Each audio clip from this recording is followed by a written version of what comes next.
തെക്കൻ ലെബനനിൽ ശനിയാഴ്ചയുണ്ടായ ഇസ്രായേൽ വ്യോമാക്രമണത്തിൽ കുറഞ്ഞത് 11 പേർ കൊല്ലപ്പെട്ടു. അൻസാറിന്റെ അതിർത്തിയിലുള്ള ഒരു വീടിന് നേരെയുണ്ടായ ആക്രമണത്തിൽ 3 കുട്ടികൾ ഉൾപ്പെടെ 7 പേർ കൊല്ലപ്പെട്ടതായി ലെബനീസ് അധികാരികൾ അറിയിച്ചു. ദയർ അൽ സഹനായിലുണ്ടായ ആക്രമണത്തിൽ മറ്റു 4 പേരും കൊല്ലപ്പെട്ടു. ജൂൺ 20-ന് ഇസ്രായേലും ഹിസ്ബുള്ളയും വെടിനിർത്തൽ കരാറിലെത്തിയതിനു ശേഷമുള്ള ഏറ്റവും മാരകമായ ആക്രമണങ്ങളാണിത്.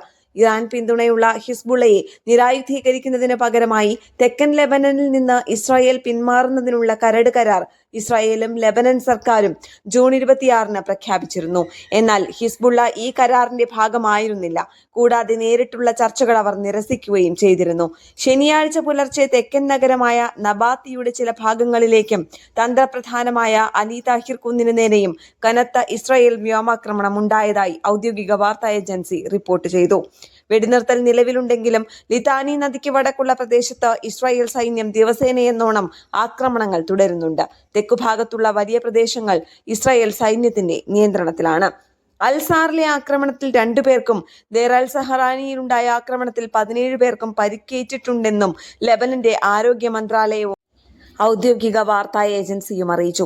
വെടിനിർത്തൽ നിലവിൽ വന്ന 2 മാസത്തിനിടയിലെ ഏറ്റവും മാരകമായ ആക്രമണങ്ങളായിരുന്നു ശനിയാഴ്ചത്തേത്.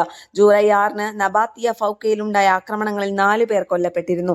വെടിനിർത്തൽ നിലവിൽ വരുന്നതിന് തലേദിവസമായ ജൂൺ 19-ന് ലെബനനിൽ ഇസ്രായേൽ നടത്തിയ ആക്രമണങ്ങളിൽ 83 പേർ കൊല്ലപ്പെടുകയും 141 പേർക്ക് പരിക്കേൽക്കുകയും ചെയ്തിട്ടുണ്ടെന്ന് ആരോഗ്യ മന്ത്രാലയം അറിയിക്കുന്നു. ന്യൂസ് ഡെസ്ക് കേരള പ്രണാമം.